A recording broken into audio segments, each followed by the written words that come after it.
Oui, oui, oui, oui, je suis tout à fait d'accord avec vous.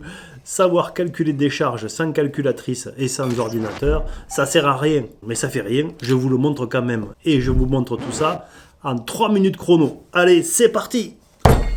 J'adore cette formule 3 minutes chrono. Bon allez, il faut que je me dépêche. 3 minutes pour vous montrer comment on calcule des charges sur une charpente ou sur des supportages comme ceci, sans calculatrice, simplement avec une feuille, avec un crayon et avec une règle graduée. Pas facile, mais c'est tout à fait faisable. Je vais donc modéliser ce qui se passe sur un supportage comme ça, où je mets ici une charge. Par convention, ici, sur cette traverse, les efforts ils vont être dirigés perpendiculairement à cette face ici, là, et perpendiculairement à celle-là. Donc il est comme ça. Et ici, l'effort est perpendiculaire, il est comme ça. On a une force ici qui va être perpendiculaire à cette face, c'est celle-ci. Une force vers le bas et deux forces vers le haut. Celle-ci, on la connaît bien, c'est la charge qu'on va mettre sur la tablette. Je vais mettre une perceuse à colonne. Donc c'est 50 kg. Ce qui m'intéresse de savoir, c'est quel est l'effort qui va être retransmis ici. Ça va dimensionner cette surface ici. Vous voyez que je les ai mises identiques. L'effort qui va être ici va dimensionner l'assemblage. Sachant qu'ici, on a un assemblage qui est autobloquant. Donc comment on fait? Eh bien c'est très simple. On va représenter cette traverse. Elle fait 25 cm. Donc je vais prendre un rapport d'échelle, je vais diviser par 5 et je vais dire ça fait 5 cm. Ça c'est la longueur de ma tablette. À l'échelle 1/5. La masse que je vais mettre sur cette étagère va être ici. Et elle va être de 50 kg. Donc ici ça va faire 5 cm. Ici je vais avoir l'effort de ma jambe. Je le mesure avec mon rapporteur. C'est un angle à 30 degrés. L'effort ici est sur une droite à 30 degrés. Cette côte ici, on va la reporter ici.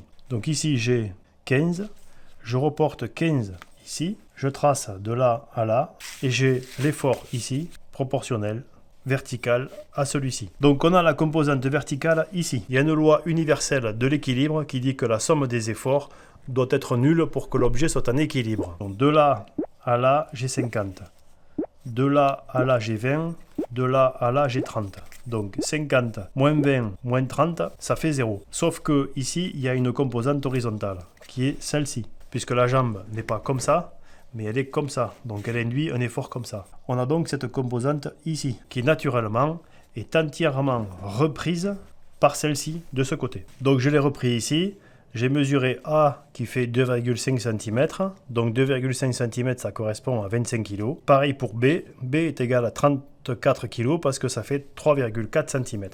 Donc pour une charge de 50 kg, on a 34 kg ici et on a 25 kg ici. Alors bien sûr, la charge de 50 kg, c'est bien la charge que je veux puisque c'est le poids de la perceuse. Par contre, j'ai deux chaises. Donc ça veut dire que chaque chaise ne va reprendre que la moitié et que j'ai donc un coefficient de sécurité de 2. Par contre, ce petit calcul permet d'apprécier la quantité d'efforts que l'on transmet et dans quel sens on les transmet. C'est-à-dire qu'il y a une bonne raison pour que cette face ici soit perpendiculaire à celle-ci, c'est tout simplement parce que l'effort, il est dans le sens de la jambe. Et donc, mes efforts seront repris entièrement ici en compression. Ici, on va récupérer un effort vertical et on va aussi récupérer un effort horizontal qui tend à extraire cette pièce. Et donc, c'est pour ça qu'il y a ici cette forme. Et non, ça sert à rien. Ça sert à rien, mais ça m'amuse. Voilà, c'est quelque chose qu'on apprenait il y a bien longtemps à l'école, qu'aujourd'hui très certainement on n'apprend plus, et pourtant ça fait travailler un petit peu les neurones, et puis ça met en ordre de marche tout ce qui est logique pour comprendre où sont les efforts dans les supportages. Voilà, j'espère que vous avez passé un bon moment devant cette vidéo. Si c'est le cas, pensez à me mettre un pouce levé. Pensez à vous abonner à mon compte Instagram parce que j'y publie tous les jours des photos ou des vidéos sur mes bricolages en cours. Je vous donne rendez-vous à très bientôt sur cette chaîne. Si vous n'êtes pas encore abonné, c'est ici que ça se passe. Cliquez sur la petite cloche pour être informé de la prochaine vidéo. Et en attendant, soyez curieux, soyez prudents et calculez bien. Et bricolez bien. Allez, à bientôt.